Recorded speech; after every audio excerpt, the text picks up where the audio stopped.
Trečias dalykas - įtraukiančių įvykio kūrimas ir ar nemokamų vertingų dovanų dalyvės. Tai kaip įvesti naują produktą ar paslaugą į rinką, neturint didelio reklamos biudžeto.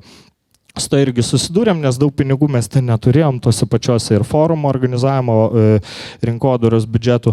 Tai vienas svarbiausių dalykų, ką supratom, tai reiškia įvesti renginį į rinką, tai reikia ne iš karto paskelbti renginį, kad štai Bransonas atvyksta, pirkit bilietus dabar tokiom ir tokiom kainom, kaip dabar vyksta. Reiškia, svarbiausias dalykas buvo mums surinkti duomenų bazę, tą potencialių žmonių duomenų bazę, kurie tikrai žiauriai domėtųsi tuo dalyku. Pavyzdžiui, žino Bransonas jau kaip Coca-Cola ar ten panašiai, jo jau pristatinė daug komentuoti nereikia. Tai mes supratom, kad jeigu mes paskelbsim ir sudarysim tokį landing page, kuriame beliks tik vienintelis veiksmo prašysime, veskit savo e-mailą ir tap Richardo Bransono klubo nariu ir gauk bilietus geriausiamis sąlygomis. Mes surinkom prie 20 000 tų e-mailų. Tai buvo TV3 ir Delfi buvo pagrindiniai partneriai, bet nepasakyčiau, kad jie ten labai jau daug pridėjo mums to. Jie padėjo žinomumą, tą patikimumą, bet viskas buvo tas iš lūpų į lūpas, kai žmonės per Facebookus ir panašiai dalinosi, o Bransonas atvyksta, visi jį žino, tuo metu ir pinigų jau turėjo po krizės ir panašiai atsigavę visi. Tai ir reiškia, jau visi galėjo, jiems buvo nurodytos ir kokios kainos ir panašiai. Tai mes reiškia, per pirmą savaitę po paleidimo įvedimo projektą į rinką gavom apie 500 000 litų užsakymų. Per pirmą savaitę bilietų pardavimą. Tai mums čia buvo nesuvokiamas pirmą kartą tokie dalykai buvo. Tai būtent to tokio įvykio kūrime, kur žmonės dalyvauja, jiems rodomas laikrodukas, kad iki bilietų prekybos liko kelios dienos ir panašiai, būtinai pasinaudok to pasiūlymų dabar ir tikrai nepraleis savo šansų ir taip toliau ir taip toliau. Tai buvo labai svarbus dalykas, nes žmonėms patinka įvykiai. Prisiminkit, kai buvo Metallicos koncertai, gal jeigu domitės tą muziką ir panašiai, ten irgi Tiketa buvo labai gerą klubą padariusi, Tiketos fanų klubas, kur ten užsiregistruoja, kad ir nemokamai, bet patenki į tą laukiančiųjų sąrašą, kurie turi pirmenybę nusipirkti bilietą dabar geriausiamis sąlygomis su tom nuolaidom.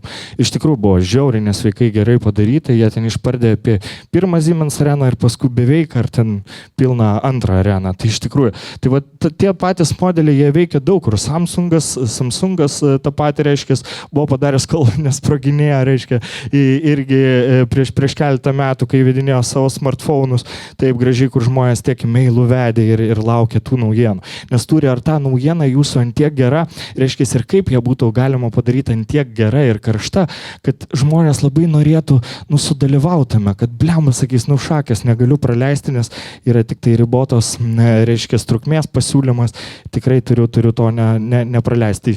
Čia labai svarbu, iš tikrųjų, nuoširdžiai sakau, kad tas marketingas tai būtų ne tik turim daiktą, imkite už geresnę kainą, bet kad tie, kurie tikrai susidomėję ir galėtų būti fanai ir tie tikri pirkėjai, jie blemba, kad tikrai lauktų ir būtų šalia. Tai tos tavo įvykio, reiškia, sukūrimas, geras puslapis, kuriame vienas tik tai veiksmas, įves savo e-mailą, daugiau nieko neprašom ir labai daug užsiregistravo, laukiamės, tada e-mailais juos šildėm ir tada, kai vyko pardavimas, jis vyko labai, labai žaibiškai. Taip pat padariau su savo marketingo guru mokymo programą irgi, kur žmonės galėjo gauti nemokamus kelis video mokymus ir paskui galėjo pirkti visą programą. Programa kainavo už 2000 litų, tai mes tada irgi gal per savaitę už 80 000 litų pardavėm programų, reiškia, ir žmonės labai greitai nusipirko ir įsigijo ir panašiai. Ir mums tas patinka toks greitas pardavimas, kad nereikėtų ilgai laukti.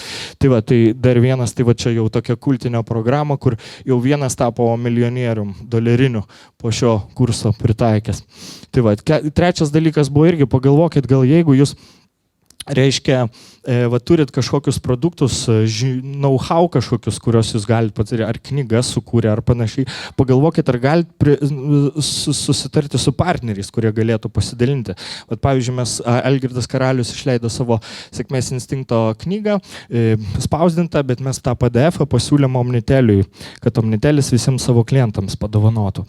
Ir ką mes padarėm, nuėjom tiesiog į susitikimą, pabendravom, pasakėm, kad čia jiems tai nieko nekainuos, tiesiog vertėmės, visą patys patys puslapį sukūrėm, kad žmonės įvestų savo vardą, telefoną, e-mailą ir iš tikrųjų, kiek ten dabar čia 11 tūkstančių tuo metu, kai print screeną dariau, bet šiaip manau apie 15 tūkstančių žmonių atsisiuntė šias knygas, visiškai nemokamai iš to naujienlaiškio, kurį Omnitelis persiuntė, o tada, reiškia, iš tų žmonių 800 žmonių užsiregistravo į Algirdo Karaliaus jau mokamą seminarą.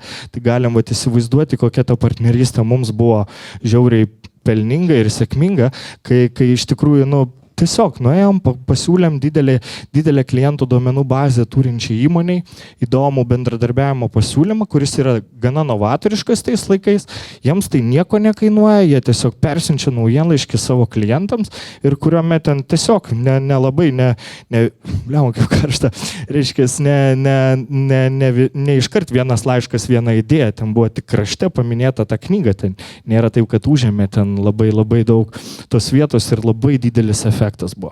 Tai iš tikrųjų, dar vienas dalykas, pagalvokit savo veikloje, ką mes galim iš tikrųjų tokio nemokamo ir vertingo. Noriu pasakyti, kad nuolaidų čia kuponai neveiks. Turi būti kažkas tikrai nemokamo, ar knyga, ar kažkoks speciali, reiškia, know-how patarimų knygelė, rinkinys, tai kas tikrai, tu atsisiuntai, gavai vertę, viskas ir, ta prasme, vėliau tik tu sprendi, nori kažką pirkti vėliau ar nenori, bet iš tikrųjų, tai tiesiog, kad būtų visiškai nemokama, akcijų kuponai tikrai neveiks. Tai pagalvokit apie tai. Čia dar vienas buvo, aš ir muziką kuriu, su broliu, tai buvom išleidę tokį Lady Gagos dainą, tai ta daina buvo tikrai nemažai, reiškia, tuo metu čia 2010 metais, tai ta daina buvo parduota iTunes'ose 800 kopijų po $1, tada dar irgi padarėm. Tai žmonėm irgi dovanojom, bet čia tiesiog tik tai dainos žodžius tekstą.